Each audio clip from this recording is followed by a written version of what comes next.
இன்று முன்னாள் அமைச்சர்கள் வந்து தாவேக்கால இணையறாங்க. நீங்க சொல்லியிருந்தீங்க ஊழல் குற்றச்சாட்டு இருக்கிறவங்க மேல நடவடிக்கை எடுக்கப்படும்னு. அதுல எந்த காம்ப்ரமைஸும் இருக்கு. ஆனா ஒரு கருத்து நிலவி வருது சார்.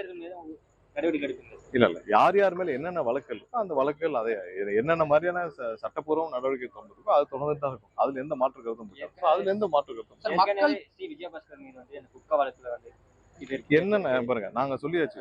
நிறைய பேர் வந்து ஒவ்வொரு மாவட்டத்திலும் ஆயிரக்கணக்கானோர் வந்து சேர்ந்துட்டு இருக்காங்க. ஆயிரக்கணக்கான மக்கள் வந்து சேர்ந்துட்டு இருக்காங்க. நிறைய கட்சியினர், மாற்று கட்சியினர், எல்லா கட்சியிலும் வந்து சேர்ந்துட்டு இருக்காங்க. சோ அவர்கள் வந்து சேர்வதில் எந்த தயக்கமும் இல்லை. ஏன்னா இன்னைக்கு அதிமுக, திமுக அதுல அரசியல் எதிர்காலமே கிடையாது. அவங்க அரசியலை யாரை நம்பி பயணிக்கணும்னே தெரியாது. அந்த சூழ்நிலையில் கண்டிப்பாக கட்சியை நோக்கி வந்து சேர்றது. பட் அதனால எந்த விதத்திலையும் எங்களுடைய முதல்வரின் அந்த ஸ்டாண்ட்ல இருந்து எந்த விதத்திலையும் ஒரு கரப்ஷனுக்காக யார் இருந்தாலும் அதுல காம்ப்ரமைஸ் இருக்காது. கட்சியில் யார் வேண்டுமானாலும் சேரலாம். ஆனால் கண்டிப்பாக எங்களுடைய ஸ்டாண்ட்ல முதல்வர் இது வரைக்கும் முன்னெடுத்த அனைத்து பாலிசிஸ்லயும் எந்த வித காம்ப்ரமைஸும் இருக்காது. குற்றச்சாட்டு திமுக தரப்புல இருந்து ஆளுநர்கிட்ட கொடுத்திருக்காங்க. அதே வேளையில ஆளுநரும் இன்னைக்கு டெல்லி அமித்ஷா சந்திக்க போயிருக்காரு. இல்ல அவங்க யாரை வேணாலும் சந்திச்சிருக்கோம். அதனால ஒன்றும் பிரச்சனை இல்லை. என்ன ப்ராப்ளம்னா, நாங்க நேற்று தெளிவாக ஒரு கைது செய்யப்பட்டிருக்காங்க. ஒரு சில பேர் கைது செய்யப்பட்டிருக்காங்க. அதன் தொடர்ச்சியாக பல விசாரணை நடந்துட்டு இருக்கு. இவர்கள் எல்லாம் சேர்ந்து வந்து இன்னைக்கு 35 கோடி, 40 கோடி, 50 கோடின்னு ஒவ்வொரு எம்எல்ஏட்டும் பேரம் பேசிட்டு இருக்காங்க. அதுக்கான ஆதாரத்துடன் காவல்துறை கைது செய்துள்ளது. ஸோ இது ஒவ்வொரு நாள் நடந்துட்டே வருது. ஸோ அதெல்லாம் வந்து தினந்தோறும் எல்லாரும் நம்ம இதுல பார்த்துட்டே இருக்கோம். ஸோ அவங்க எங்க வேணாலும் வந்து ஆளுநர்கிட்ட புகார் அனுப்பிச்ச மாதிரி பாருங்க. அவங்க வேற வழி இல்லாமல் இன்னைக்கு ஆளுநரிடம் போய் கதறிட்டு இருக்காங்க. சரி, அவர்கள் 5 வருஷம் அவர்கள் என்ன லட்சணத்துல ஆட்சி நடத்தினாங்க தமிழக மக்கள் பார்த்து அதற்கான விளைவு தான் இந்த தேர்தலில் அவங்க அளித்த வாக்குகள். அதற்கு நீங்க போயிட்டு ஆளுநர்கிட்ட போய் கதறியோ இல்லை அங்க போய் அழுதோ ஒன்றும் பிரயோஜனம் இல்லை. நீங்க மக்கள்கிட்ட நல்லபடியா நடந்து கொண்டா இந்த பிரச்சனை வரப்போகுது. இது ஸ்டாலின் வந்து சொல்றாரு, நாங்க 30 நாள் தான் இந்த கவர்மெண்ட் இருக்கணும். 30 நாள்ல ஸ்டாலின் மிகப்பெரிய தலைவர் ஆயிட்டாரா? தேர்தல் முடிஞ்சு 40 நாள் ஆச்சுல. இந்த 40 நாள்ல மிகப்பெரிய தலைவர் இல்ல மிகப்பெரிய ஆளுமை ஆயிட்டாரா? நீங்க 5 வருஷமே ஒண்ணும் செய்யலன்னு மக்கள் இந்த ஓட்டு போட்டாங்க. அப்புறம் 30 நாள் இந்த அரசு தாங்காதுன்னு ஒரு கல்யாண வீட்டுல பேசுறாருன்னா 30 நாள்ல ஸ்டாலின் மாபெரும் தலைவர் ஆயிட்டாரா? அப்படிலாம் இல்ல 30 நாள் என்ன சாதிச்சாரு? 5 வருஷமா நீங்க முதல்வர் வந்து ஒன்னும் சாதிக்கல. இந்த 30 வருஷமா என்ன மாபெரும் தலைவராகி நீங்க வந்து மக்களுடைய நன்மதிப்பு பெற்றீங்க? ஒண்ணும் இல்ல. அப்ப நீங்க ஒவ்வொரு இடத்துலயும் 40 கோடி 50 கோடி கொடுத்து வாங்குறதுக்கு தயாராயிட்டீங்க. அதனால 30 நாள் இந்த ஆட்சியை அகற்றிடுவோம்னு சொல்ற அளவுக்கு தைரியம் இருக்குன்னா பணம் தானே.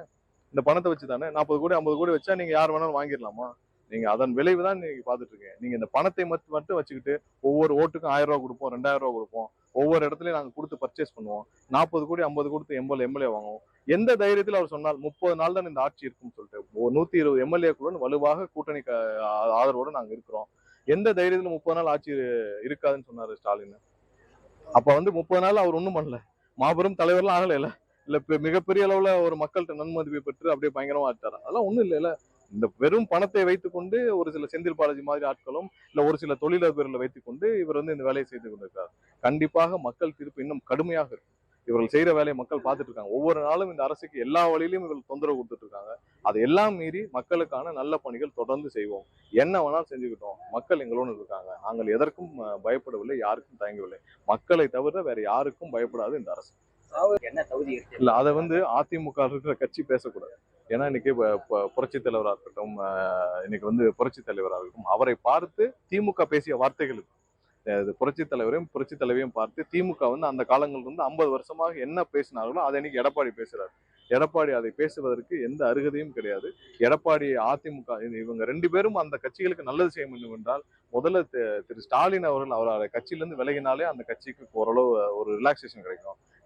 எடப்பாடி அந்த கட்சியிலிருந்து விலகினாலே இந்த கட்சியை ஓரளவாவது காப்பாற்ற முடியும். அவங்க அந்த கட்சிக்கு கடைசி ஏதாவது நல்லது செய்யணும்னு நினைச்சாங்கன்னா, அந்த கட்சியை காப்பாற்ற நினைச்சாங்கன்னா திரு ஸ்டாலின் அவர்கள் குடும்பமும் அங்கிருந்து விலக வேண்டும். திரு எடப்பாடியும் அவர்கள் குடும்பம் விலகினாலே அந்த கட்சிக்கு ஏதாவது நல்லது செய்ய முடியும். இன்னைக்கு இது திமுக என்ன பேசினார்களோ, திமுக என்ன எழுதி கொடுத்தார்களோ அதை எடப்பாடி பேசிட்டு இருந்தாரு. இந்த வார்த்தையை எடப்பாடி பேசலாமா? அதுவும் அந்த கட்டிடத்துல உட்காந்து அவர் உட்கார்ந்துருக்க புரட்சி தலைவர் எம்ஜிஆருடைய கட்டிடம், அவர் சொந்த காசில் வாங்கிய கட்டிடம், நம்ம அம்மா ஜானகியம்மாள் பேரர்கள் கட்டிடம். அந்த கட்டிடத்துல உட்கார்ந்து கொண்டு இந்த வார்த்தையை பேசுறதுக்கு திரு எடப்பாடிக்கு எந்த அருகதையும் கிடையாது. எம்எல்ஏ வந்து மிரட்டுவதாக யாரு யார மிரட்டுறது? கண்டிப்பா அதனாலதான் சொல்றேன். இவங்க வந்து இன்னைக்கு திமுகவும் திமுக சார்ந்தவர்களும் மிரட்டுறதுனாலதான் இந்த புகார் ஆயிருக்கு. இல்ல திமுகவும் திமுக சார்ந்த நபர்களும் இன்னைக்கு மிரட்டுறதுனால தான் இந்த புகாரே ஆயிருக்கு. அவர்கள் சார்ந்த நபர்கள் இப்போ மிரட்டப்பட்டு இன்னும் கடுமையாக ஒவ்வொரு இடத்துலயும் ஒவ்வொரு எம்எல்ஏக்களையும் அவர்கள் தனிப்பட்ட முறையில் கூப்பிட்டு மிரட்டி பல பேரை பற்றி சந்திச்சிருக்காங்க. ஸோ எங்கெங்கெல்லாம் ஆதாரம் இருக்கோ யார் யாரெல்லாம் ஆதாரம் இருக்கோ அவங்க ஆதாரப்பூர்வமாக புகார் அளிச்சுட்டு வர்றாங்க. பார்ப்போம் இன்னும் எத்தனை முன்னாள் திமுக அமைச்சர்கள் ஸ்டாலின் தூண்டுதல் பேர்ல இல்ல உதயநிதி தூண்டுதல் பேர்ல இந்த மாதிரியான வேலைகளை செய்யறாங்களோ அவங்க எல்லாம் சிக்கி சட்டப்பூர்வமான தண்டனையை எதிர்கொள்வாங்க. இதுல ஒரு last Budget question, MLAs எப்போது கிட்ட தாக்கல் செய்யப்படும்? ஆட்சிக்கு வந்து ஒரு இல்ல பட்ஜெட் அந்த எல்லாம் முடிவான பிறகு அறிவிப்போம்.